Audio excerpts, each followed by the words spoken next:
నెల్లూరు జిల్లా కావలి నియోజకవర్గంలో ఏం జరుగుతుంది? స్థానిక మాజీ ఇన్ఛార్జ్ అయిన మాలేపాటి సుబ్బానాయుడు, ఆయన అన్న కొడుకైన భానుచంద్ర నాయుడు ఇద్దరు మరణాలకి కారణం ఎవరు? స్థానిక ఎమ్మెల్యే కావ్యకృష్ణారెడ్డేనా? లేదా తెలుగుదేశం పార్టీ సరైన టైంలో సరైన నిర్ణయాలు తీసుకోకపోవడం వల్లే చివరికి చనిపోవాల్సి వచ్చిందా? కావ్యకృష్ణారెడ్డి ఇస్తున్న ఒత్తిడి తట్టుకోలేక మాలేపాటి సుబ్బానాయుడు బ్రెయిన్ స్ట్రోక్ వచ్చి చనిపోయారా? మరో కారణంతో హార్ట్ స్ట్రోక్ వచ్చి వాళ్ళ అన్న కొడుకైన భానుచంద్ర నాయుడు చనిపోయారా? ఇలాంటి విశ్లేషణలు ఎందుకు తిరుగుతున్నాయి? ఇందులో వాస్తవాలు ఉన్నాయా? మాలేపాటి సుబ్బానాయుడు ఆస్తుల్ని వేరొకరు అక్రమంగా రాయించేసుకున్నారా ఆయన డెత్ బెడ్ మీద ఉండగా? ఎందుకు పేపర్లలో ఇలాంటి వార్తలు వస్తున్నాయి? ఎవరి నుంచి?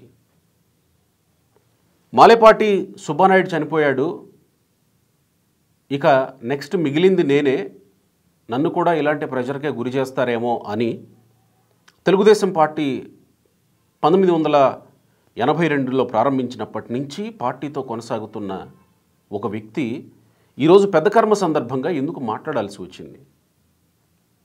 ఆ వ్యక్తి విషయంలో ఏం జరిగింది? నాకు తెలిసిన మేరకు, నేను సమాచారం సేకరించిన మేరకు కొన్ని విషయాలు చెప్తాను. మరొక కీలకమైన వ్యక్తి మనతో జాయిన్ అవుతారు. ఆయన నుంచి మీకు ఇంకొంత సమాచారం ఇచ్చే ప్రయత్నం చేస్తాను. కావలి నియోజకవర్గంలో ఏం జరుగుతుందో. రైట్, మాలేపాటి సుబ్బానాయుడు ఆ రోజు చంద్రబాబుతో మీటింగ్ అయింది. మీటింగ్లో ఉండగానే ఆయనకి బ్రెయిన్ స్ట్రోక్ లాంటి ఆ సిమ్టమ్స్ కనబడినా ఆయన ఎవరికి చెప్పకుండా తనలో తానే తమాయించుకుంటూ ఉండిపోయారు. ఆ తర్వాత ఇంటికి వచ్చారు, ఇంట్లో ఉన్నారు, ఎవరికి చెప్పకుండా వెళ్ళి పడుకున్నారు. తర్వాత ఆయన దాదాపుగా కోమాలోకి వెళ్ళే పరిస్థితిలో నుంచి అక్కడ ఉన్నటువంటి ఇంట్లో ఉన్నటువంటి సిబ్బంది తీసుకెళ్ళి ఆయన్ని హాస్పిటల్లో జాయిన్ చేస్తే అప్పటికే కోమాలోకి వెళ్ళిపోయారు. కోమాలోకి వెళ్ళిపోయిన తర్వాత లోకేష్ వెళ్ళారు, వెంటనే అక్కడ పరామర్శించారు, అక్కడ పరిస్థితిని తెలుసుకున్నారు. ఆయనతో పాటు వాళ్ళ అన్న కొడుకు కూడా ఉన్నాడు హాస్పిటల్లో అనేది మనకు అందుతున్న సమాచారం. సరే, వాళ్ళ అన్న కొడుకు ఎందుకు చనిపోయాడు అనే దాని మీద కొన్ని చర్చలు ఉన్నాయి. భానుచంద్ర నాయుడు ఎందుకు చనిపోయాడు అనే దాని మీద. హార్ట్ స్ట్రోక్ అనేది మనకు బయటకు వచ్చినటువంటి అంశం. అయితే ఆయన కూడా ప్రెషర్ ఫీల్ అయ్యాడేమో ఈయన ఇలాంటి పరిస్థితుల్లో చూసి అనేది వినబడుతున్నది. అయితే మాలేపాటి సుబ్బానాయుడు హాస్పిటల్లో ఉన్నప్పుడు లోకేష్ ఒక మంత్రిగా, తెలుగుదేశం పార్టీ కీలకమైనటువంటి నాయకుడిగా, భావి నాయకుడిగా లోకేష్ వెళ్ళినప్పుడు స్థానిక ఎమ్మెల్యే ఎందుకు వెళ్ళలేదు అనే ప్రశ్న ఉంది. వాస్తవానికి ఉద్దేశపూర్వకంగానే ఆయన రాలేదేమో అనే చర్చలేసింది. ఎందుకంటే తెలుగుదేశం పార్టీ అధికారంలోకి వచ్చినప్పటి నుంచి మాలేపాటి సుబ్బానాయుడు, కావ్యకృష్ణారెడ్డి మధ్య ఒక కోల్డ్ వార్ నడుస్తూ ఉండింది. అది చాలాసార్లు బహిరంగంగానే బయటికి కనబడింది.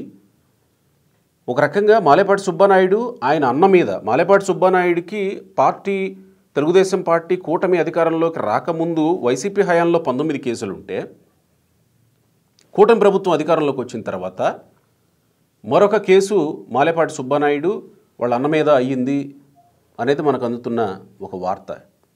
ఎందుకు అయ్యిందనేది తెలియలేదు, కానీ ఒక కేసు అయితే అయ్యింది. సో అప్పటి నుంచి కావ్యకృష్ణారెడ్డికి ఇతనికి మధ్య రైవలరీ మొదలైంది. కనీసం విఆర్ఓ కూడా మాలేపాటి సుబ్బానాయుడు మాట వినరు. ఆయనది దగదత్తి మండలం. ఆ దగదత్తి మండలంలో కనీసం కానిస్టేబుల్ ఓ విఆర్ఓ కూడా మాలేపాటి సుబ్బానాయుడికి మాట వినరు, వినకుండా ఎమ్మెల్యే చేశారు అనేటువంటి ఒక చర్చ ఉంది.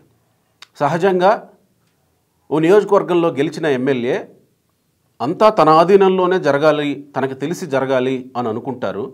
కానీ వీళ్ళు ఎప్పటి నుంచో తెలుగుదేశం పార్టీలో ఉన్నారు కాబట్టి, ఆ మండలంలో కీలకమైనటువంటి నాయకులు కాబట్టి, వీళ్ళు కూడా అలానే మా మాట కూడా వినాలి, మా మాట కూడా వింటే బాగుండు అని అనుకుంటారు. కాబట్టి బహుశా అక్కడ తేడాలు వచ్చి ఉండవచ్చు. సో అప్పటి నుంచి మొదలైన రైవలరీ ఇప్పటిదాకా కొనసాగుతూ వచ్చింది. అంటే పార్టీ అధిష్టానం నియోజకవర్గాల్లో ఏం జరుగుతుంది అనే విషయాల మీద డెఫినెట్గా వాళ్ళకు ఇంటెలిజెన్స్ ఉంటుంది, పొలిటికల్ ఇంటెలిజెన్స్. ఖచ్చితంగా వాళ్ళకి తెలిసే ఉంటుంది. లేదా పార్టీ అక్కడి నుంచి కీలకమైనటువంటి నాయకులు ఎవరో ఒకళ్ళు పార్టీ అధిష్టానానికి చేరవేస్తూనే ఉండి ఉండవచ్చు. కానీ పార్టీ అధిష్టానం నిర్ణయం తీసుకోలా ఎందుకో.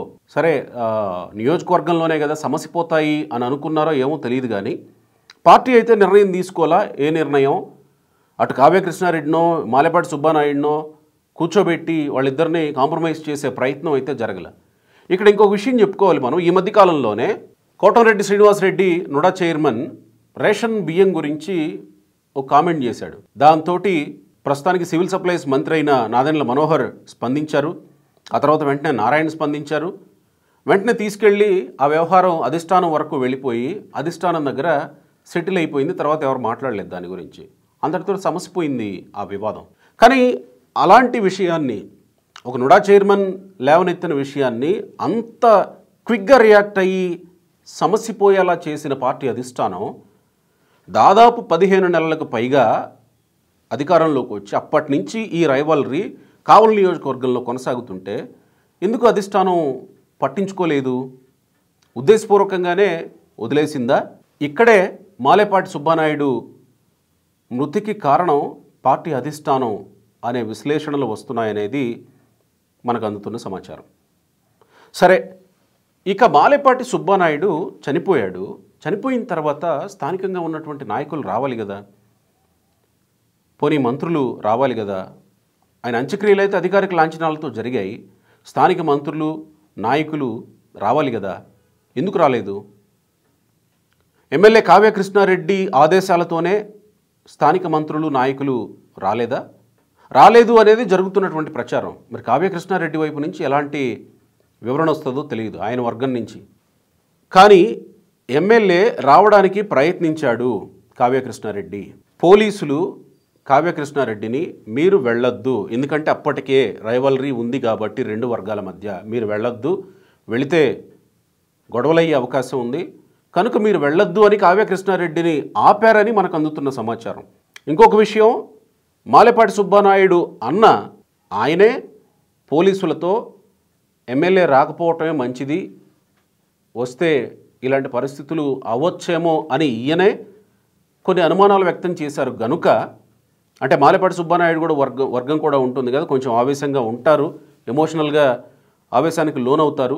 సో రాకపోవడమే మంచిదేమో అన్నట్టు చెప్తే పోలీసులు కావ్య కృష్ణారెడ్డిని ఆపారు అని మనకు అందుతున్న ఒక సమాచారం.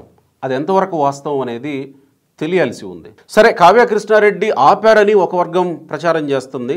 కావ్య కృష్ణారెడ్డి రావడానికి ప్రయత్నించిన కావ్య కృష్ణారెడ్డిని పోలీసులు ఆపారు అని ఒక సమాచారం అందుతుంది. ఎంతవరకు ఇది నిజం అనేది నియోజకవర్గ ప్రజలకి తెలియాలి. సరే, నియోజకవర్గంలో కీలకమైన వ్యక్తి కాల్ తీసుకుందామని అన్నాను కదా, ఆ వ్యక్తి కాల్ తీసుకుంటాను ఇప్పుడు. కీలకంగా ఇక్కడ కావ్య కృష్ణారెడ్డి కారణం అని మరణానికి మాలేపాటి కుటుంబ సభ్యులు మాలేపాటి సుబ్బానాయుడు మరణానికి కారణం స్థానిక ఎమ్మెల్యే అలాగే పార్టీ అధిష్టానం కారణం అని ప్రచారం రావడానికి కారణం ప్రధానంగా ఇవే. సరైన సమయంలో సరిగా పట్టించుకోలేదు, సరైన నిర్ణయాలు తీసుకోలేదు అని.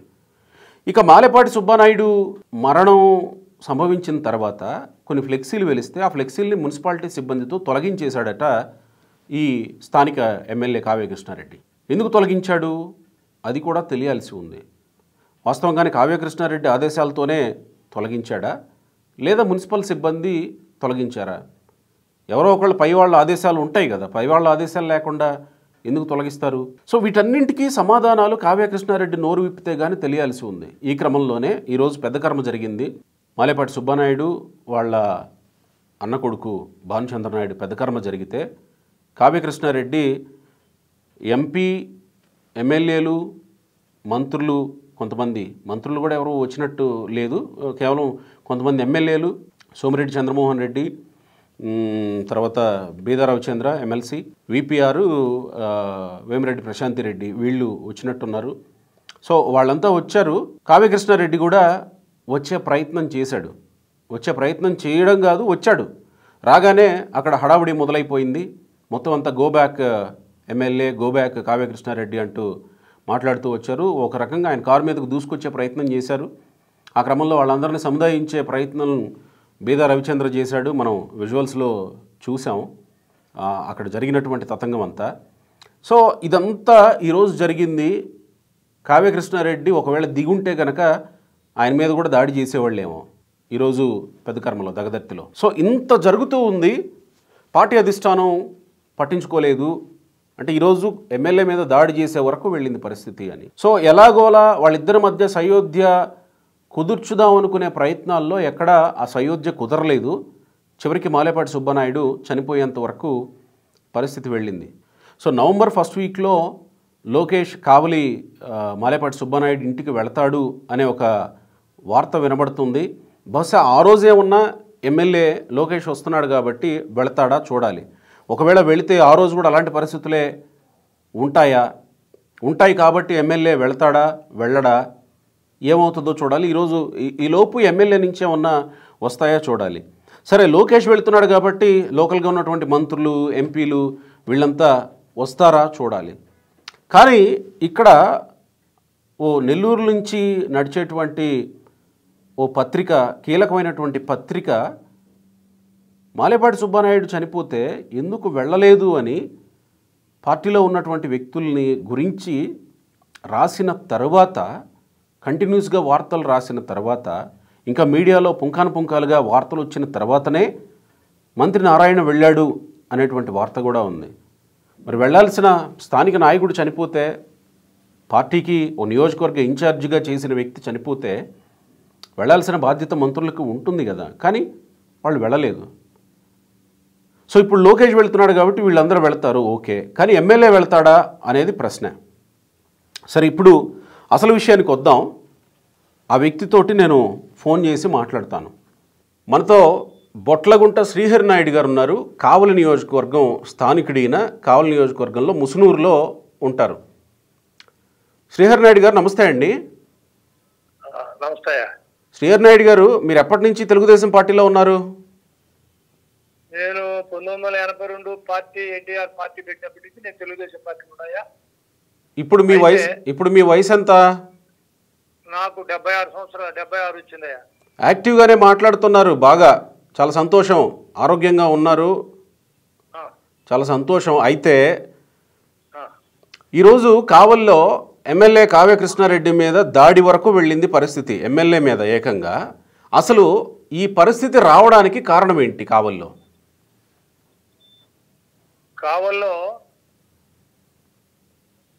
2023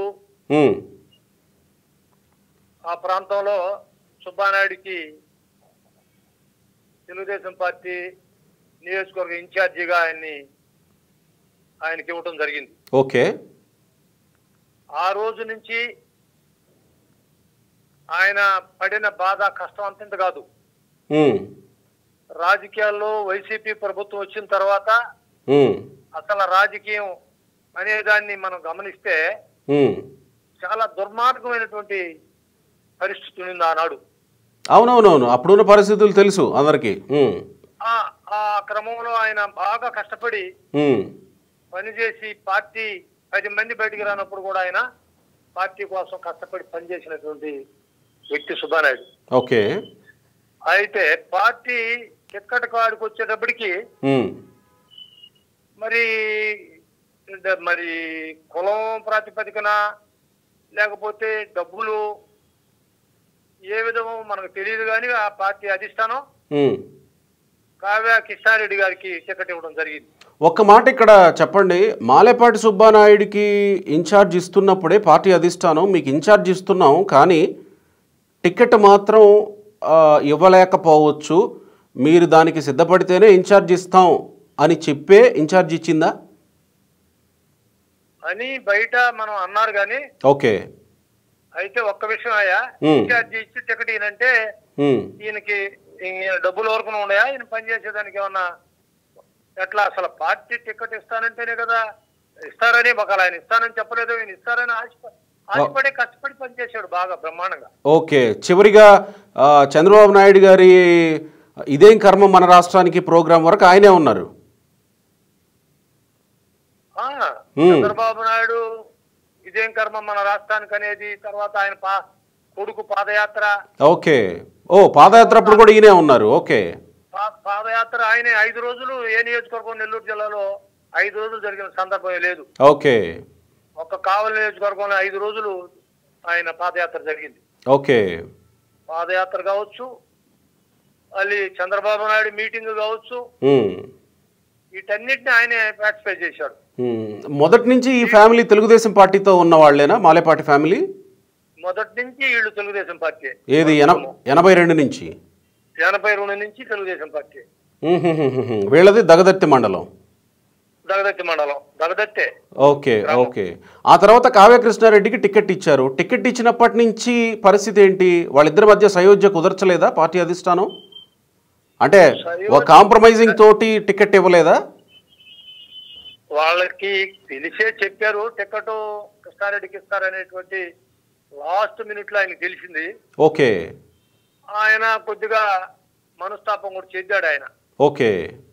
అంటే ఆయన ఆశపడింది వేరు, జరిగింది వేరు. ఓకే.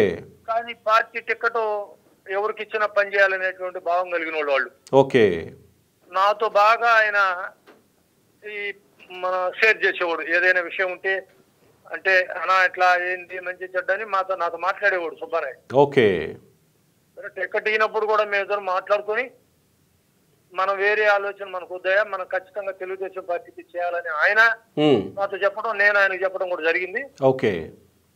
ఆ క్రమంలో మేమేమనుకున్నామంటే ఈ లేదు అన్న భావం జనంలో వచ్చినా, లేకపోతే మనం ఏదో ఒక అడుగు వెనక్కేసినా ఓటు శాతం తగ్గిందంటే ఇది మనం చేసామనేటువంటి భావన వస్తుంది అన్నాడు. మనం గట్టిగా పనిచేయాలి, నువ్వు మండలంలో చూడు, నేను ఇక్కడ మా ఊర్లో నేను గట్టిగా మనకు మెజార్టీ చూస్తానని చెప్పడం కూడా జరిగింది ఆయన. ఓకే. ఆ క్రమంలో అక్కడ మెజార్టీ వచ్చింది, ఇక్కడ ముసునూరు 14-15 వార్డులో మెజార్టీ వచ్చింది. దాంట్లో 15 వార్డు నేను కాపురం ఉండే వార్డు 15 మున్సిపాలిటీ, అన్ని 40 వార్డులు మున్సిపాలిటీలో 15 వార్డు ఎక్కువ మెజార్టీ వచ్చింది. ఓకే. సో మీరు కూడా తెలుగుదేశం పార్టీ గెలవడానికి మీ వంతుగా మీరు ప్రయత్నం చేశారు, సక్సెస్ అయ్యారు. సక్సెస్ అయ్యాం. సరే, అట్లా సుబ్బానాయుడు వాళ్ళ కుటుంబం కూడా అదే. వాళ్ళు అసలు మాట తప్పేవాళ్ళు కాదు. ఓకే. చాలా గొప్పోళ్ళు. ఆ మండలాన్ని ఆ మండలంలో అయ్యా ఈ రోజు కూడా వాళ్ళ అన్న ఆదివారం వస్తాడు, ఆదివారం సోమవారం ఉంటాడు ఆడ. ఓకే. జగదత్తిలో. ఓకే. ప్రతి సోమవారం 6 లక్షల నుంచి 7 లక్షలు ఖర్చు పెట్టిపోతాడు. పేదోళ్ళకి ఇళ్ళకి కావచ్చు, లేకపోతే వాళ్ళ రేకులు, లేకపోతే సిమెంటు, లేకపోతే తాలిబొట్లో, వాళ్ళకి ఏదైనా అవసరాలకు అన్నిటికీ 6 లక్షలు ప్రతి వారం కావాలంటే ఆ మండలంలో ఎవరిని అడిగి మీరు ఫోన్ చేసి అడిగినా చెప్తారు. ఏంటి ఆయన ఏం చేస్తాడు? ఆయన పేరేంటి? ఆయన పెద్ద ఆయన అంటే సుబ్బానాయుడు అన్న రవీంద్ర నాయుడు, మాలేపేట రవీంద్ర నాయుడు. ఓకే. వాళ్ళ అబ్బాయి నీకు బాగుంది చంద్ర. ఓకే. సుబ్బానాయుడు నెల్లూరులో ఉంటాడు కాపురం. ఓకే. వీళ్ళు మెడ్రాసులో ఉంటారు. వారం వారం ఖచ్చితంగా ఊరికి వస్తారు. అయితే తమ్ముడు ఉంటాడు అక్కడ. ఓకే. అయితే ఎలక్షన్స్లో మీరు ఈ స్థాయిలో మీ ప్రాంతాల్లో కష్టపడుతూ ఉంటే అప్పుడు కావ్యకృష్ణారెడ్డి మీతో కలిసి పనిచేశాడా? కలిసి నా కాడికి వచ్చాడు ఆయన. ఓకే. వచ్చి మీరు పార్టీకి చేసేవాళ్ళే కదా అని నన్ను అడిగాడు. ఓకే. సుబ్బానాయుడు టికెట్ ఇవ్వలేదు, మేము వ్యతిరేకం చేస్తామని. అయ్యా అట్లే ఉండదు, మేము పార్టీకి పనిచేసే వాళ్ళమే. అయితే సుబ్బానాయుడికి సంబంధించుకొని నువ్వు లైన్ లో పెట్టుకో, ఓకే, మేమన్నా నీకు బ్రహ్మాండంగా నీకు పని చేస్తాం, వాళ్ళు పని చేస్తారని చెప్పాను. ఓకే. బానే ఉండిందా వాళ్ళిద్దరి మధ్య మరి అప్పుడు ఎలక్షన్స్ కి ముందు? ఎలక్షన్ ముందు బాగానే ఉండింది. ఓకే. ఆయన చేయటం, ఈయన బావటం అన్ని బాగానే ఉండి ఆయనకు కూడా ఒక భరోసా ఇచ్చాడు ఈ కావలి ఎమ్మెల్యే. ఓకే. మిమ్మల్ని కాదని నేను అంటే ఇదేమి నేను సీక్రెట్ చెప్పిన పబ్లిక్ మీటింగ్ లో మీరే ఎక్కడ మీరు ఏ చెప్తే నేను చేస్తాను అని వాళ్ళకి మాట చెప్పడం కూడా జరిగింది. ఆ క్రమంలో రాజకీయాలు ఎలక్షన్ జరిగిపోయింది. చంద్రబాబు నాయుడు గారు కూడా మాలేపాటి సుబ్బానాయుడిని గౌరవప్రదంగా చూసుకుంటా, గౌరవప్రదమైన స్థానంలో ఉంచుతా అని కూడా ప్రామిస్ చేశాడంట కదా, నిజమేనా? చేశాడు ఆయన పబ్లిక్ మీటింగ్ లో. ఓకే. సుబ్బానాయుడిని నేను ఆయన రాజకీయ భవిష్యత్తు నేను చూస్తానని చెప్పడం జరిగింది. Okay, right. ఎలక్షన్స్ తర్వాత గెలిచిన తర్వాత ఏమైంది? ఎందుకు, ఎక్కడి నుంచి మొదలైంది అసలు? గెలిచిన తర్వాత ఆయన ఎవరి మాట కావలి నియోజకవర్గంలో చల్లకూడదు. సహజంగా చెప్పండి. నా మాటే వినాలి. ఏ అధికారి కానీ ఏ కార్యకర్త కానీ రెండో అక్కడికి పోయేదానికి లేదని చెప్పి ఒక ఆ తరములో అతను ప్రవర్తిస్తూ వచ్చాడు. ఓకే. వాళ్ళు మండలంలో ఎమ్మెల్యే ఎలక్షన్ కి తప్పక స్థానిక ఎన్నికల్లో ఏ ఎన్నికలకు కూడా ₹1 ఒక దగ్గర తీసుకోరు వాళ్ళు. ఓకే. ఇది నగ్న సత్యం. అంతా వాళ్ళు మండలం అంతా పంచాయతీ ఎలక్షన్ కావచ్చు, లేకపోతే జడ్పీటీసీ కావచ్చు, ఎంపీటీసీ ఎలక్షన్ కావచ్చు, ఇవన్నీ వాళ్ళ సొంత నిధులు ఖర్చు పెట్టుకునే చేస్తారు. ఎవరిని ఆధారపడి రాజకీయాలు చేయరు వాళ్ళు. ఓకే. ఒక్క ఎమ్మెల్యే ఎలక్షన్ మాత్రం వాళ్ళ డబ్బులు వాళ్ళు పెట్టుకోవాలి. అది సహజమే కదా. అట్లా వచ్చింది. సుబ్బానాయుడు చేయలేదనేది కొంత ఈయన అక్కడక్కడ మాట్లాడటం జరిగింది. ఓహో, ఓకే. ఎమ్మెల్యేకి సుబ్బానాయుడు ఎలక్షన్లలో పని చేయలేదు అనే భావన ఆయనకి ఏర్పడింది.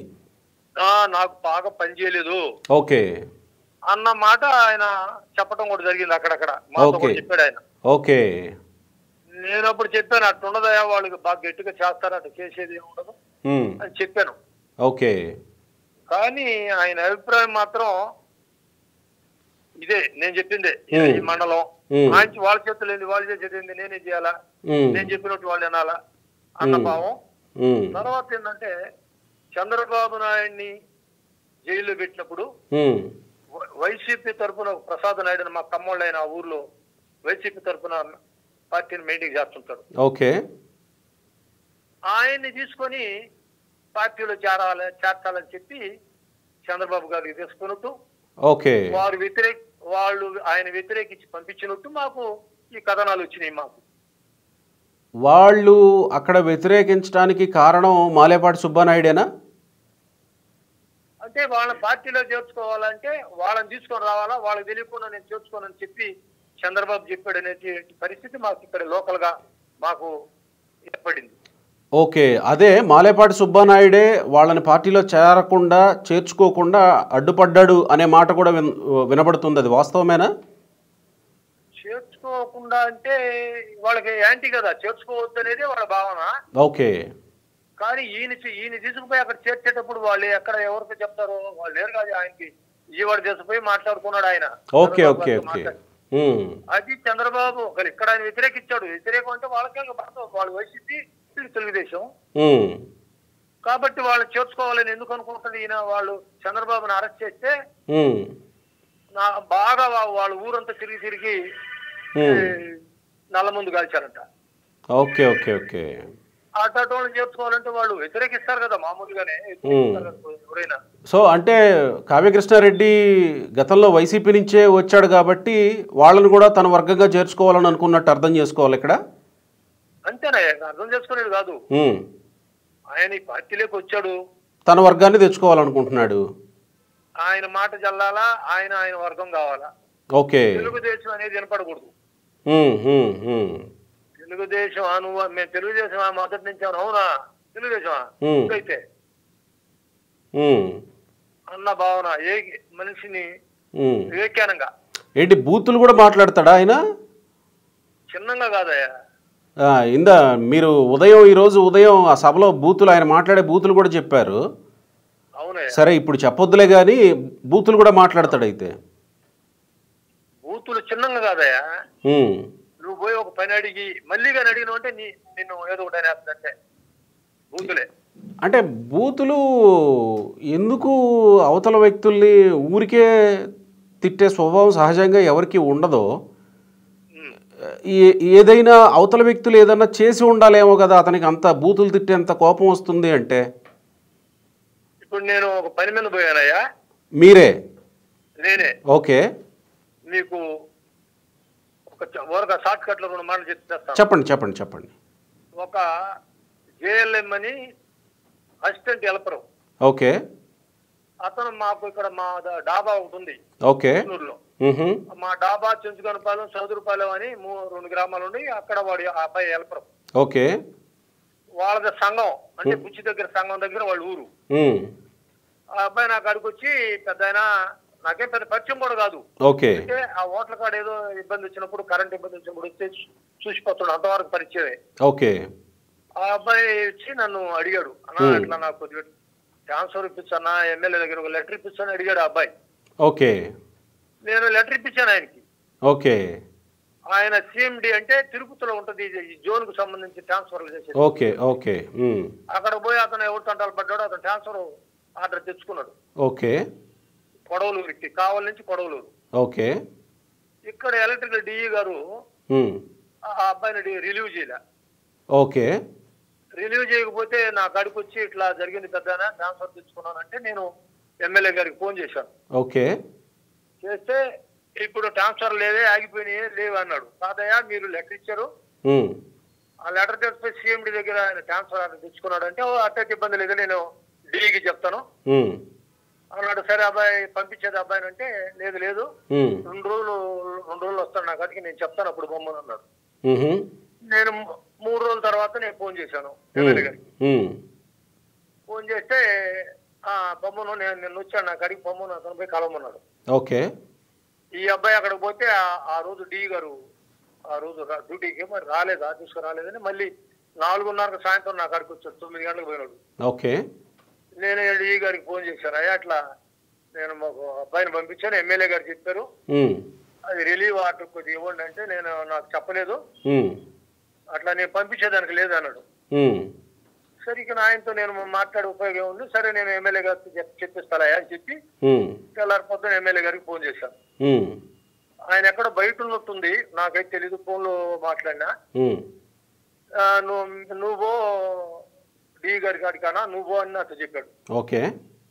నాకు కొద్దిగా అనుమానం వచ్చింది. ఇప్పుడు ఒక వ్యక్తిని ఒక పని చేయమని పలానా ఆయన చేసేది కాకపోతే ఎవరికన్నా చెప్పేది అయితే అక్కడ చెప్పి నాకు చెప్పాలా, మీరు పోయి నువ్వు గలువు నేను చెప్పాను అన్నాడు. నాకు అనుమానం వచ్చి, అయ్యా ఇదే భాష, నేను ఒక్క మాట కూడా అబద్ధం చెప్పను, అయ్యా నేను పోయేదా అన్న, పోనా నేను చెప్పాను అన్న. నేను పోయేటప్పటికి DE, AD, AE, inspector 4 car కాడికి వచ్చున్నారు ఎక్కడికో పోవడానికి డ్యూటీ. నన్ను చూసి ఆగారు. నేను పోయి, అయ్యా ఇట్లా సంగతి అన్న, ఈ అబ్బాయిని తీసుకుని పోయి, నాకు చెప్పలేదండి అన్నాడు డిఈ గారు. సరే చెప్పలేదు అన్నప్పుడు నాకు పొమ్మన్నది, నేను పోయి మళ్ళీ ఆయనకి ఫోన్ చేశాను ఎమ్మెల్యే గారు. ఫోన్ చేస్తే వారు ఎత్తలా. నేను 11 నిమిషాల టైం అంతే నాకు చెప్పింది. నేను పోయి డి గారి కాడికి పోతా, ఆయన కాదంతా నేను ఫోన్ చేయటం 11 నిమిషాల టైం. ఫోన్ 2-3 సార్లు చేసి ఎత్తలేదు. సరేలే నేను ఇంటికి వచ్చేసి మళ్ళీ 4:30కి సాయంత్రం ఫోన్ చేశాను. ఫోన్ చేస్తే నువ్వు ఇట్లా చెప్పలేదని చెప్పాడండి డి గారు అంటే, రేపు రానా నువ్వు, నేను బయట ఉన్నాను, రేపు నీ ముందే చెప్తాను నువ్వు పోదు అని నన్ను రమ్మన్నాడు. 11 గంటలకు పోయాను మరుసటి రోజు. 11 గంటలకు పోతే ఎవరో 2-3 ముందు ఉన్న వాళ్ళతో మాట్లాడాడు. తర్వాత ఏంటన్నా అన్నాడు, అయ్యా సంగతాన నేను చెప్పాను కదా అది అన్నాడు. అన్న వాళ్ళు చేయరు అన్నాడు. నేను ఆయన్ని, అయ్యా నీకు చేయరని నీకు తెలిసినప్పుడు మీరు డి గారికి చెప్పకుండానే నన్ను బొమ్మన్నారు. పొమ్మన్నారు, నేను అక్కడ ఫోన్ చేస్తే మీరు ఎత్తలేదు అన్నా. ఆఫ్టర్ ఆల్ నువ్వు ఫోన్ చేస్తే నేను ఎత్తాలా అన్నాడు. ఇక నేనేమి ఆయన్ని వేరే విధంగా నేను ఆయన డిమాండ్ చేయలేదు. మామూలుగా ఆయన రమ్మన్నాడు, నేను పోయాను, అడిగాను, ఆడ బొమ్మన్నాడు, అది జరిగింది. ఆ విషయం ఆయన అడిగాను. మీరు బూతులు ఎందుకు చెప్తున్నారు అనేదాన్ని దీన్ని ఒక్క మాట అటు చెప్పి మళ్ళీ పర్వ చెప్తాను. చెప్పండి. అట్టన్నా అడిగాను కదా, అట్టు అడిగాను వాడు ఎవడన్నా ఉంటే వాడిని ఇంకా బూతులే. నోటికి ఏది వస్తుంది, ఆ రోజు పక్కన ఉండారా అని కూడా చూద్దాం. అట్లా ఆయన నన్ను అన్న తర్వాత నేను, అదేందయ్యా నేను వచ్చింది ఏంది, నువ్వు అనేది ఏంది అన్నా. నువ్వు అంటే ఈ పిల్లోడికి బదులు ఒక తుమ్మలపేట నుంచి ఒక పిల్లోడు వస్తానని చెప్తే ఆ పిల్లోడు సంగతి చెప్పుండి ఆయనకి. నువ్వు తుమ్మలపేట రామకృష్ణ అని ఆయన మండల పార్టీ ప్రెసిడెంట్, ఆయన అడుగు, ఆయన మాకు ఎలపరుద్దంటే నీకు పంపిస్తాను అన్నాడు. అప్పుడు అంటే ఆయన చెప్పనట్టే కదా. వాళ్ళు వచ్చి నేను పంపిస్తాను అన్నది, వాళ్ళు మాకు గెలపరుద్దని మాకు చెప్తాడా? నేను నాకేం అవసరం వాళ్ళందరితో ఫోన్ చేయటం?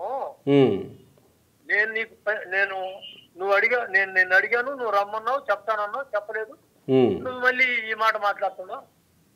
అయితే ఆ రామకృష్ణ ఆయన వాళ్ళైనా పార్టీ పనిచేసి నీకు నేను చేయలేదా అన్నా. అంటే నీకు 50 లక్షల వరకు ఇచ్చాను అని చెప్పాడు. నాకు చెరువు వరకు ఆ 50 లక్షల వర్క్ని 2000 మందికి పైన చెప్పుకుంటాడు అంతకు ముందు. ఆయనకు వర్క్ ఇచ్చాను, ఆయనకు 5 మిగలదని చెప్తుండవు. నిజంగా చెప్తుండా. వాళ్ళు డిఈ గారు, ఏఈ గారు అడగమన్నాను ఎమ్మెల్యే గారిని, నీ వల్ల నేను 5-6 లక్షలు నష్టపోయానయా, నువ్వు 2000 మందికి పైకి చెప్పుకుంటావు ఈ మాటలో. ఒకసారి నీకు డిఈ గారిని, ఏఈ గారిని అడగనా, నాకు ఆదాయం వస్తుందా నష్టం వస్తుందో అన్నా. పోయా అన్నాడు. ఆయన ఇంటికాడ పక్కనే ఆఫీసు, ఇల్లు అగిలిది పక్కనే ఆఫీసు, బజార్లోకి వచ్చి ఆ ఆఫీసులోకి పోవాలా. నేను ఆయన ముందు వచ్చేసాడు, నేను వెనక నా చెప్పులు తగిలించుకునేటప్పుడు ఒక సెకండ్ ఆగిపోయింది, నేను అటు వచ్చాను. ఎవరో ఒక అబ్బాయి ఆయన అర్జీ ఇచ్చాడు, చదువుతా ఉన్నాడు. మరి నన్ను ఆయన చూశాడో చూడలేదో, చూశాడే నేను అనుకుంటున్నా, చూడలేదు అది నాకు తెలీదు. ఈ నా లవడా గారు చెప్తే నేను పని చేయాలా అన్నాడు. వద్దులేండి, బూతులు చెప్పొద్దులే గాని. సో అంటే నీకు వాస్తవం చెప్తున్నా, ఇదేమి ఒకరు నన్ను ఒక్కడే నేను ఉన్నప్పుడు అన్నది కాదు, 200 మంది పైన ఉన్నారు. అదేలేండి. సో ఇట్లా బూతులు అట్లా మనిషిని ఏదన్నా అడిగి రెండోసారి అడిగితే వాడి పైన అయిపోయినట్టే. సో ఇక్కడ ఆయనతో మీకు కూడా చెడింది అనమాట. అయితే చెడిందయ్యా, అక్కడి నుంచి నేను పోకుండా ముగించాను. ఇది జరిగి ఎంతకాలం అవుతుంది? ఇది జరిగి సుమారుగా 3 నెలలు అయిందయ్యా. ఓహో. నేను వారి దగ్గరికి పోవట్లేదు. ఓకే. మాలేపాటి సుబ్బానాయుడు మీద, వాళ్ళ అన్న మీద అధికారంలోకి వచ్చిన తర్వాత, తెలుగుదేశం పార్టీ అధికారంలో, ఇది కూటమి అధికారంలోకి వచ్చిన తర్వాత ఏదో కేసు అయిందంటే ఏంటది? వాళ్ళు ఎన్టీఆర్ బొమ్మ, వాళ్ళ నాన్న బొమ్మ, తర్వాత అంబేద్కర్ విగ్రహాలు ఇక్కడ పెట్టేదానికి ప్రయత్నం చేస్తే అక్కడ గొడవ జరిగింది. ఓకే. గొడవ జరిగితే అక్కడ వాళ్ళు కోర్టుకు పోవాల్సి వచ్చింది. అక్కడ గొడవలు జరిగినాయి. ఆ గొడవల్లో ఆయన కేసులు పెట్టడం జరిగింది. 2-3 కేసులు పెట్టించారు వాళ్ళ మీద. వీళ్ళ మీద కేసులు అయినాయా? మన సుబ్బానాయుడు మీద, రవీంద్ర నాయుడు మీద, వాళ్ళ మధ్యలో వాళ్ళ అన్న ఉంటాడు ఇద్దరు మధ్యలో, సుధాకర్ నాయుడు అని, వారి మీద, ఇంకొంతమంది కార్యకర్తల మీద కేసులు పెట్టారు. ఓకే, సరే. ఇప్పుడు విషయానికి వద్దాం. మాలేపాటి సుబ్బానాయుడు చనిపోయిన తర్వాత, సరే వాళ్ళ అబ్బాయి అంతకంటే ముందు చనిపోయాడు, వీళ్ళు చనిపోయిన తర్వాత ఏం జరిగింది? ఎమ్మెల్యే అసలు ఎందుకు రాలేదు? మిగతా మంత్రులు ఎవరు ఎందుకు రాలేదు? లోకల్గా ఉండేటువంటి నాయకత్వం ఎందుకు రాలేదు? అది నాకైతే ఎందుకు రాలేదు అనేది నాకు తెలియదయ్యా. తర్వాత మళ్ళీ నారాయణ వచ్చాడు, ఎంపీ ప్రభాకర్ రెడ్డి గారు కూడా వచ్చారు వాళ్ళు. ఓహో, అంటే ఈ రోజు కాకుండా ఎంపీ ముందే వచ్చారా? ఆ రోజు రాలేదు, మరుస రోజు వచ్చారు. ఎంపీ ప్రశాంత్ రెడ్డి, నారాయణ ముందు వచ్చాడు మరుస రోజు. ఆ తర్వాత రోజు ఎంపీ ప్రశాంత్ రెడ్డి ఎమ్మెల్యే గారు వచ్చారు. ఓకే. ఈయన రాలేదు, ఎమ్మెల్యే రాలేదు. ఎందుకు రాలేదు? హాస్పిటల్ కూడా రాలేదు. అదే ఎందుకు అని? ఎందుకంటే ఇక వాళ్ళకి తేడా వచ్చింది కదా, దానివల్లే రాలేదా? అంతే వాళ్ళు వీళ్ళకి పడలేదు కాబట్టి ఆయన రాలేదు. అంటే చనిపోయిన తర్వాత కూడా పడలేదు కాబట్టే రాలేదా? కానీ పోలీసులే ఆయన్ని ఆపారు, వెళ్లకుండా, వెళితే గొడవలు అవుతాయేమోనని ఆపారు అనే ఒక చర్చ ఉంది. వాస్తవమేనా? పోలీసులు ఆపారా? అది మనకు తెలీదయ్యా, నాకైతే తెలీదు. వారు ఎమ్మెల్యే గారు చెప్పినప్పుడు ఒక అబ్బాయి మాతో, అంటే అది నేను బయట చెప్పిన పేరు, పోయిరావా బాగుంటుంది, మంచిగా ఉంటుంది అంటే నేను పోనని చెప్పాడంట. ఓకే. ఆయన రాకపోగా మిగతా నాయకుల్ని కూడా ఆయనే ఆపాడు అనే ఒక చర్చ ఉంది. నిజమేనా అది? లోకల్ గా ఆయన చెప్తే జిల్లాలో ఉన్న నాయకులు రాకుండా ఉండేది అనేది అది కరెక్ట్ కాదు. కానీ ఇక్కడ నియోజకవర్గంలో కార్యకర్తలకి చెప్పినట్టు చాలా మంది అనుకున్నారు, అక్కడ పోవద్దు, పోతే నేను ఒప్పుకోను అన్నట్టు చాలా మంది కార్యకర్తలు, నాయకులు అంతా ప్రచారం జరుగుతుంది అట్లా. ఓకే, ఇప్పుడు మాలేపాటి సుబ్బానాయుడు మృతదేహం ఇంటికి రాకముందే అతనికి సంస్మరణ సభ నిర్వహించారంట ఎమ్మెల్యే ఆధ్వర్యంలో, నిజమేనా? అది గవర్నమెంట్ హాస్పిటల్, కావలి గవర్నమెంట్ హాస్పిటల్లో అక్కడ ఏదో ఫోటో పెట్టి ఏదో చేశారు అతన్ని, అది సంతాపం ఏదో చెప్పారు. అదే సంతాప సభ, భయం కాదు, మామూలుగా పటం పెట్టి హాస్పిటల్, గవర్నమెంట్ హాస్పిటల్. దాంట్లో ఎమ్మెల్యే పాల్గొన్నాడా?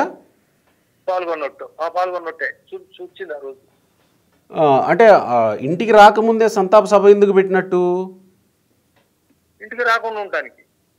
ఓ, ఇంటికి రాకుండా అక్కడి నుంచి అటు వెళ్ళిపోవడానికా? అంతే, ఇంటికి రాకుండా అక్కడ ఆయన సంతాపం తెలిపినట్టు కావాలలోనే అట్లా ఆయన చేశాడనేది మా అభిప్రాయం. ఓకే, ఫ్లెక్సీలు ఈయనకి శ్రద్ధాంజలి ఘటిస్తూ కొంతమంది ఫ్లెక్సీలు పెడితే చింపిన మాట వాస్తవమేనా? మున్సిపల్ సిబ్బంది వాటిని తీసేసిన మాట? చింపింది కాదు కానీ తీసేయమని, అంటే మా కమ్మ సంఘం సంబంధించి ఒక 2 ఫ్లెక్సీలు వేశారు. ఓకే, ఆ 2 ఫ్లెక్సీల్ని కమిషనర్ గారు ఫోన్ చేసి తీసేయాలని వాళ్ళకి చెప్పి వాళ్ళు తీసేయటం జరిగింది. అంటే ఏమన్నా రోడ్డుకి అడ్డంగా ఏమన్నా వేసారా? లేదు, అక్కడ ఆయన సెల్ఫీ పాయింట్ ఒకటి పెట్టాడు ఆయన ఎమ్మెల్యే గారు. ఏది? ఐ లవ్ కావలి అని. ఐ లవ్ కావలి, దాని పక్కనే రోడ్డు ఒకటి పెట్టాడు ఆయన. అక్కడేమి అడ్డం లేదు. ఎక్కడది? బైపాస్ లో నుంచి సర్వీస్ రోడ్లోకి, మెయిన్ టౌన్ లోకి ఎంటర్ అయ్యేటప్పుడా? టౌన్ లోకి వచ్చిన తర్వాత తాలూకా ఆఫీస్ అని, పోలీస్ స్టేషన్ తాలూకా ఆఫీస్ అని. ఓకే, అక్కడ అది పెట్టింది ఐ లవ్ యూ. దాని పక్కనే ఈయన వేసాడు. ఒకటి ఆర్టీఓ ఆఫీస్ ముందు, ఎంఆర్ఓ ఆఫీస్ ముందు ఒకటి పెట్టారు. అది కూడా రోడ్డుకి దానికి అలాంటి ఇబ్బంది లేదు. పెట్టుకుంటే కొన్ని ఫ్లెక్స్లు ఉన్నాయి, ఈ మాత్రం తీసేశారు. మరి అది కమిషనర్ ఆదేశాల ప్రకారం తీసేస్తే ఎమ్మెల్యే ఆదేశాల ప్రకారం తీసేశారు అనే చర్చ ఎందుకు వచ్చింది అక్కడ? ఎమ్మెల్యే చెప్పకుంటే కమిషనర్ ఎందుకు తీసేస్తాడయ్యా? ఓకే, ఇప్పుడు అన్ని తీసేస్తే కమిషనరే, అన్ని ఉండి చీరోని తీసేస్తే కమిషనర్ తీసేస్తారు. సో అందుకే అలాంటి చర్చ తెర మీదకి వచ్చింది అయితే. అంతే. ఓకే, పెద్ద కర్మ రోజు ఎవరు వెళ్ళొద్దు అని కొంతమందికి ఆదేశాలు ఇచ్చాడా ఎమ్మెల్యే లోకల్లో ఉన్న వాళ్ళకి? ఇది చాలా మందికి చెప్పాడని నేను బయట టాక్ వినటం. ఓకే, దీనికి వాస్తవాన్ని కూడా బయటకు వస్తుంది. ఆయన చెప్పాడు ఎవరు పోవద్దు అనేటువంటి, చచ్చిపోయిన రోజు చెప్పాడని, కర్మంతరానికి పోవద్దని కూడా చెప్పాడని చెప్పి ఇక్కడ ప్రజలు చెప్పడం, అనుకోవడం జరుగుతూ ఉంది. దీనికి ఉదాహరణకు ఒక విషయం అయ్యా, పార్టీ ఆఫీస్ నుంచి సెంట్రల్ పార్టీ ఆఫీస్కి ఈ ఇంటిమేషన్ పోయినట్టు, మరి ఎట్లా పోయిందో, మరి ఇంటెలిజెన్సీ ద్వారా పోయిందా, అయితే ఎవరైనా వ్యక్తులు చెప్పారా, అయితే మాకు తెలీదు. పార్టీ ఆఫీస్ నుంచి అందరికి వాళ్ళ దగ్గర ఉండే ఫోన్లు, ఎవరెవరు ఉండే లీడర్లు అందరికి సెంట్రల్ ఆఫీస్ నుంచి ఫోన్ చేసి సుబ్బానాయుడు అంటే అది కర్మకి అటెండ్ కాండి అని చెప్పి అందరికి ఫోన్ చేసి చెప్పింది పార్టీ అధిష్టానం. ఎమ్మెల్యేకి కూడా? ఎమ్మెల్యేకి చెప్పారు లేదో కానీ ఇక్కడ లీడర్లకు అందరికి, లోకల్, టౌన్, రూరల్ వాళ్ళ దగ్గర ఉండే నెంబర్లో అన్నిటికీ ఫోన్లు చేసి చెప్పారు. చాలా మందికి చెప్పారు మీరు అందరు పోయి అటెండ్ కాండి అని. అంటే అప్పుడు మేము అనుకున్నాం ఈయన వద్దన్నాడు కాబట్టి వాళ్ళు చెప్తున్నారు. ఓకే, సరే, ఈరోజు జరిగిన దాడి విషయానికి వద్దాం. దానికంటే ముందు ఒక 2 రోజుల కిందట సాక్షిలో ఒక పెద్ద వార్త వచ్చింది. మాలేపాటి సుబ్బానాయుడు ఆస్తులు, ఓ 40 ఆస్తులు, 200 కోట్ల విలువ చేసే ఆస్తుల్ని బీదా రవిచంద్ర ఆయన డెత్ బెడ్ మీద ఉండగా, ఎవరో మాలేపాటి సుబ్బానాయుడు ఆయన డెత్ బెడ్ మీద ఉండగా కొంతమందిని తీసుకెళ్ళి కావలి రిజిస్ట్రార్ ఆఫీస్లో, అంటే కావలి అయితే అనుకూలంగా ఉంటుంది కాబట్టి దగదత్తిలో కాకుండా కావలిలో రిజిస్టర్ చేయించుకున్నారు అనే వార్త ఒకటి వచ్చింది. వాస్తవమేనాది? అది నిన్న వాళ్ళు కుటుంబ సభ్యులు బేదా రవిచంద్ర గారు ప్రెస్ మీట్ లో వాళ్ళు దానికి ఎవరో ఇవ్వడం జరిగింది. అవునవును, మాట్లాడారు. అవును, ఇంకా అంతకన్నా మించి మాకే నీతి పరులు నిజాయితీగా పనిచేసేవాళ్ళు కానీ వాళ్ళే ఇట్లా చేసేవాళ్ళు కాదు, వాళ్ళు ఒకరు భయపడేవాళ్ళు కాదు. ఓకే, సరే. ఈరోజు ఎమ్మెల్యే మీద దాడి చేసే పరిస్థితి ఎందుకు వచ్చింది? అసలు ఎమ్మెల్యే చనిపోయినప్పుడు రాకుండా ఈరోజు పెద్ద కర్మ రోజు రావడానికి కారణం అధిష్టానం నుంచి ఆదేశాలేనా? తెలియదయ్యా, అధిష్టానం బొమ్మనుగా లేకపోతే బొమ్మనకపోతే పల్లా శ్రీనివాసరావు అధ్యక్షులు వారు తీసుకొని వచ్చారు కదా, చెప్పి ఉంటారేమో, అది మనకు తెలీదు.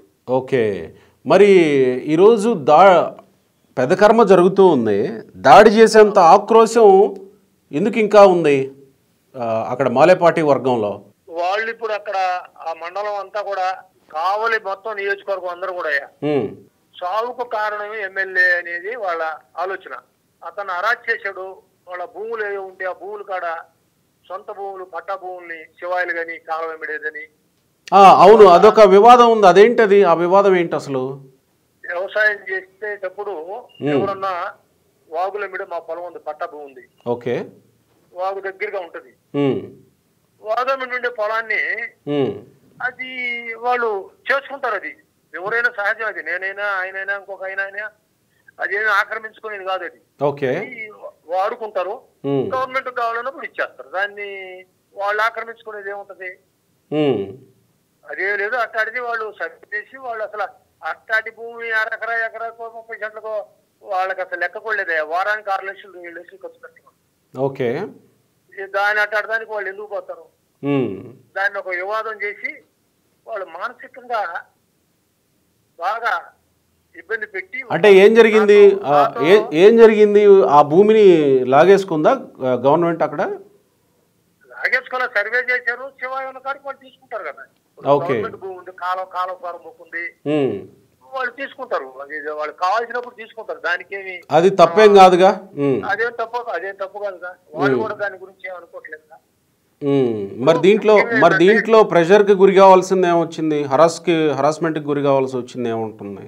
ఇప్పుడు వాళ్ళు పార్టీని 82 నుంచి ఆ మండలాన్ని వాళ్ళే చూస్తుంటారు. ఓకే, అధికారం లేనప్పుడు వైసీపీ పార్టీలో కష్టపడి కేసులు పెట్టించుకుని 21 కేసు పెట్టి ఉంది సుబ్బానాయుడు మీద.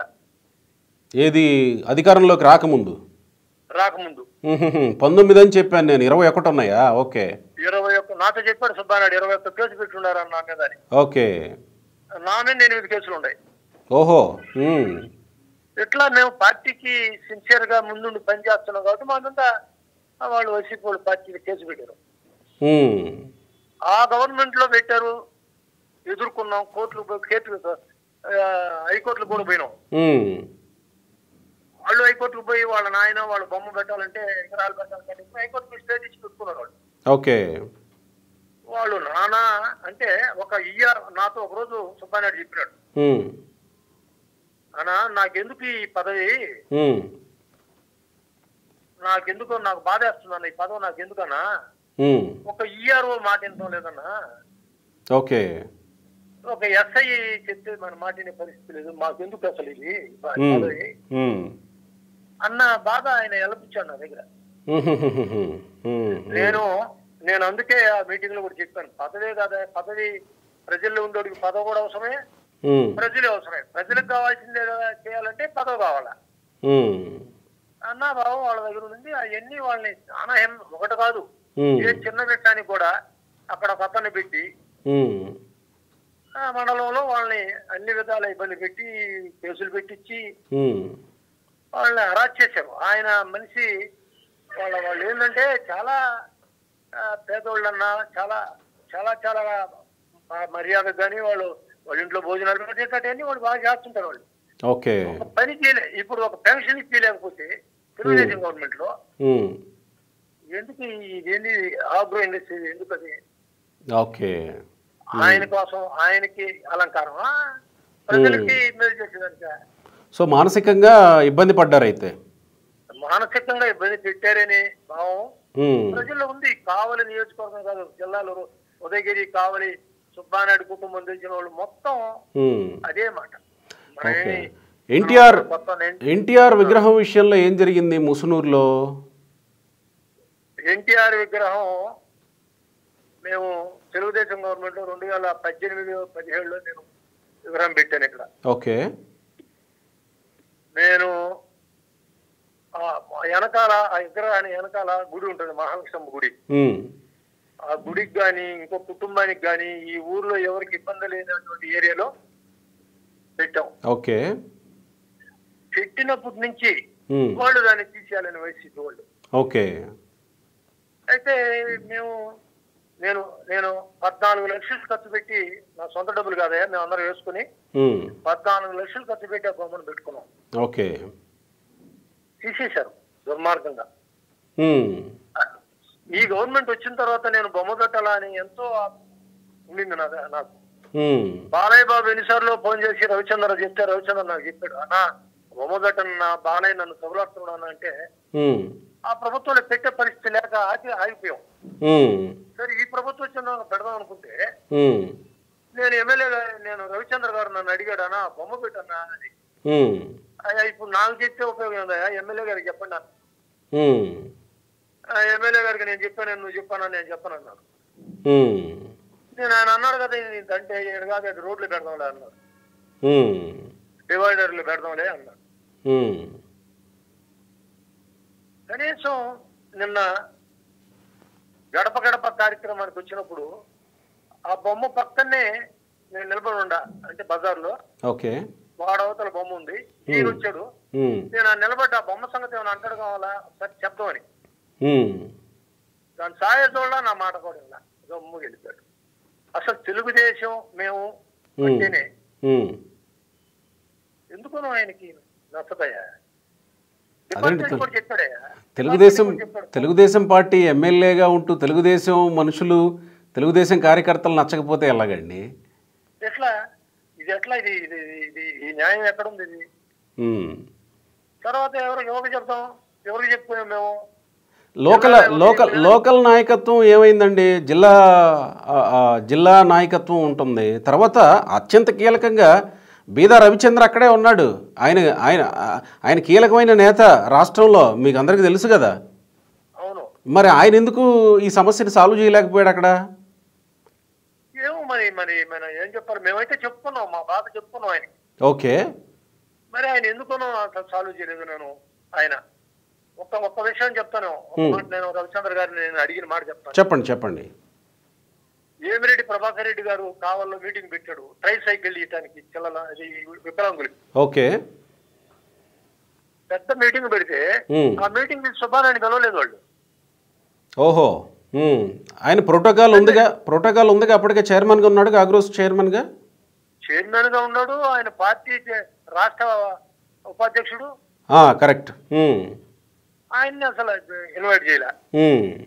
సరే అక్కడ మేమందరం కార్యకర్తలు మొదటి నుంచి తిరుగుతున్న వాళ్ళు, రూరల్ మన వాళ్ళు అక్కడ చాలా మంది డిస్కస్ చేసుకున్నాం అక్కడ. అంటే ప్రభుత్వం వైపు నుంచి ప్రోటోకాల్ ఉంది, పార్టీ వైపు నుంచి ప్రోటోకాల్ ఉంది. ఓకే. అయితే పిలవలేదు. నేను ఆ సందర్భంలో నేను ఆ మీటింగ్ అయిపోయిన తర్వాత ఒక 6 నెలలు ఆయనకి రవిచంద్ర గారికి ఫోన్ చేశాను. ఓకే. ఫోన్ చేశాయా, ఇది కరెక్టేనా, ధర్మం కాదు ఇది,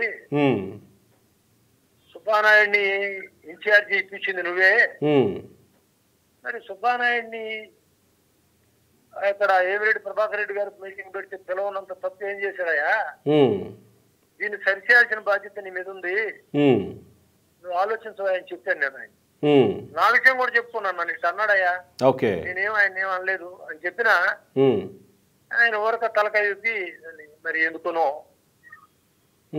దాన్ని అట్లా పక్కకి పోయింది అది ఆ సబ్జెక్టు. గత కొంతకాలంగా మీరంతా కలిసి పనిచేస్తున్న వాళ్ళు కదా, కావ్యకృష్ణారెడ్డి రాకముందు నుంచి మీరంతా దశాబ్దాలుగా పనిచేస్తున్న వాళ్ళు కదా టీడీపీలో. మరి ఆయన ఎందుకు సాల్వ్ చేయలేకపోయాడు అంటే అది మనం చెప్పలేము. అది చెప్పుకున్నా తప్పక ఆయన సాల్వ్ చేయలేని కారణం మనకేం తెలుసు. ఓకే. ఈరోజు మరి కావ్యకృష్ణారెడ్డి పెదకర్మ కార్యక్రమానికి వచ్చినప్పుడు ఒక ఎమ్మెల్యేని మీదకి దాడికి వెళ్ళిపోయే స్థాయిలో వాళ్ళ ఆక్రోశం ఉంది అని అంటే డెఫినెట్గా వాళ్ళు ఏదో ఫీల్ అవుతున్నారని అర్థం చేసుకోవాలి ఖచ్చితంగా. నేను ఒక విషయం నాకు తెలిసిన అక్కడ అనాలనుకున్నటువంటి విషయాన్ని దృష్టికి తెస్తున్నాను. ఆయన కనుక హాస్పిటల్కి పోయి చూసి కానీ ఉంటే ఓకే వీళ్ళు ఇంత దూరం వచ్చేవాళ్ళు కాదని అక్కడ వాళ్ళు జనాలు అనుకుంటాను నేను నిన్న మాట. విషయం సెటిల్ అయిపోయి ఉండేది. ఆయన హాస్పిటల్కి పోయి ఉంటే ఇక్కడికి రావడానికి పెద్ద సమస్య ఉండేది కాదండి నేను అనుకుంటున్నాను వాళ్ళు అనే మాటలు బట్టి. సో ఇప్పుడు ఇంకా దూరం పెరిగిపోయింది, అయితే పెరిగిపోయింది, బాగా దూరం పెరిగిపోయింది. గ్యాప్ పెరిగిపోవడం వల్లే అలాంటి ఆవేశాలకు లోనేరు. మరి మీరు పెద్దవాళ్ళుగా ఉన్న మీలాంటి వాళ్ళు అన్నా చెప్పాలి కదా కాస్త, ఎవరికి కార్యకర్తలకి కాస్త ఎమ్మెల్యే మీదకి ఇలా వెళ్ళడం కరెక్ట్ కాదని మీరు ఏమన్నా చెప్పే ప్రయత్నం చేశారా? అయ్యా మేమైతే చేయలేదు, చేసే పరిస్థితి అక్కడ లేదయ్యా, నేను గమనిస్తాను. ఓకే, చెప్పినా వినే పరిస్థితుల్లో లేరు. చెప్పినా చాలా మంది చెప్పారు, రవిచంద్ర చెప్పాడు, అందరూ పోయి బతిలాడారు, బంగపోయారు, కోపం వచ్చింది. అవునవును చూశాను, రవిచంద్ర కొంతమందిని తోస్తూ ఉన్నాడు కూడా, ఆ వీడియో కూడా చూశాను నేను. ఆయన గంగ నెట్టాడు, ఒక నెవడు ఒకడు దెబ్బ కొడుకు వచ్చాడు.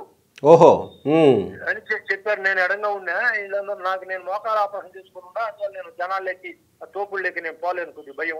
ఓకే, అట్లా చేశారు వాళ్ళు, అలిగాల జనం. కేవలం ఆయన వల్లే ఈ కుటుంబానికి నష్టం జరిగింది అనేది వాళ్ళ భావన, జనం భావన. ఓకే, మరి లోకేష్ ఫస్ట్ మొదటి వారంలో వస్తాడు రాబోయే నెలలో అని వినబడుతుంది. మరి వారు ఏదో మెసేజ్ ఇచ్చినట్టు పార్టీకి ఫస్ట్ వీక్ లో వస్తానని వారు చెప్పినట్టు మాకు అందరికి మెసేజ్లు ఇచ్చున్నాయి. ఓకే, మరి అప్పుడన్నా వెళ్ళాలిగా మరి ఎమ్మెల్యే. అప్పుడు వెళుతున్నా కానీ ఇదే పరిస్థితి ఉంటే పార్టీ ఒక రకంగా కాబోయే అధినేత, పార్టీకి కీలకమైనటువంటి నాయకుడు కాబట్టి ఇదే పరిస్థితి ఉంటుందా? ఈలోపు ఇంకా ఏమన్నా ఆ సమస్యను కాస్త తగ్గించే ప్రయత్నం ఏమన్నా ఎవరైనా తీసుకుంటారా ఆ బాధ్యత? ఇప్పుడు నేను ఒక విషయం చెప్తాను నీకు, వాస్తవంగా కావ్య కృష్ణారెడ్డి ఎమ్మెల్యే గారు రావాలన్నప్పుడు వాళ్ళతో మాట్లాడి ఉండాలి ముందు. అక్కడ ఉన్నటువంటి వాళ్ళ కుటుంబ సభ్యులు కావచ్చు, లేకపోతే వాళ్ళ కార్యకర్తలు ముఖ్యమైన వాళ్ళు ఉంటారు, వాళ్ళందరినీ పిలిపించుకొని ఒకసారి మాట్లాడి వచ్చుంటే బాగుండేదేమో, వాళ్ళ అభిప్రాయం తెలుసుకొని వచ్చుంటే బాగుండేదేమో. వాళ్ళ అభిప్రాయం తెలియకుండా మనం రావటం, వాళ్ళ ఆవేదనతో ఉన్నారు కాబట్టి ఆ ఆలోచన నేను అనుకుంటున్నాను మంచిది కాదు. ఓకే, అయితే దీని మొత్తంలో ఈ ఎపిసోడ్ ఇంకా కొన్ని ఎపిసోడ్లు రాష్ట్రంలో చూస్తున్న కొంతమంది విశ్లేషకులు మాట్లాడుతున్నారు, శ్రీహరి నాయుడు గారు, అంటే పార్టీతో సంబంధం లేనటువంటి వ్యక్తులకి, అంటే అప్పటి వరకు 2 నెలల ముందో లేకపోతే 5 నెలల ముందో వచ్చినటువంటి వ్యక్తులకి టిక్కెట్లు ఇచ్చి వాళ్ళని గెలిపించడం వల్లే పార్టీ గురించి 82 నుంచి పార్టీ వచ్చిన స్ట్రక్చరు, పార్టీ విధి విధానాలు, పార్టీ DNA వాళ్ళది కాకపోవడం వల్ల పార్టీలో ఎలా ఉండాలో వాళ్ళకి తెలియట్లేదేమో అని కొంతమంది అభిప్రాయపడుతున్నారు. మీరు 82 నుంచి ఉన్నారు కదా, పార్టీతో ఎన్నోసార్లు పార్టీ ఓడిపోయింది, ఎన్నోసార్లు గెలుస్తూ వచ్చింది, అన్నిట్లోనూ మీరు ఉండే ఉంటారు కదా కావాలి. అప్పటి నుంచి ఉన్నారు అని అంటే సమస్య అక్కడే వచ్చిందా? అంటే వేరే పార్టీ వ్యక్తులకు టికెట్లు తీసుకొచ్చి ఇచ్చి గెలిపించుకోవడం వల్లే సమస్య వచ్చిందా, లేదా ఇంకేమన్నా కారణాలు ఉండి ఉండవచ్చా దీనికి, ఇలాంటి పరిస్థితికి? నేను ఒక విషయం చెప్తాను. పార్టీ యొక్క సిద్ధాంతం, పార్టీ ఆనాటి పరిస్థితిని బట్టి కులాలు కావచ్చు, డబ్బులు ఉండేవాళ్ళను, లేదా ఇంకొక రకమైన వాళ్ళ ఆలోచన విధానంలో కొంతమంది వైసీపీ వాళ్ళకు టికెట్ ఇచ్చారు. ఇవ్వాలి కదా, పార్టీలోకి వచ్చి పార్టీ గెలవాలి అనుకున్నప్పుడు ఇవ్వాలి కదా. పార్టీ గెలవాలనుకున్నారు, వాళ్ళ ఆలోచనతో ముందుకు పోయినారు పార్టీ.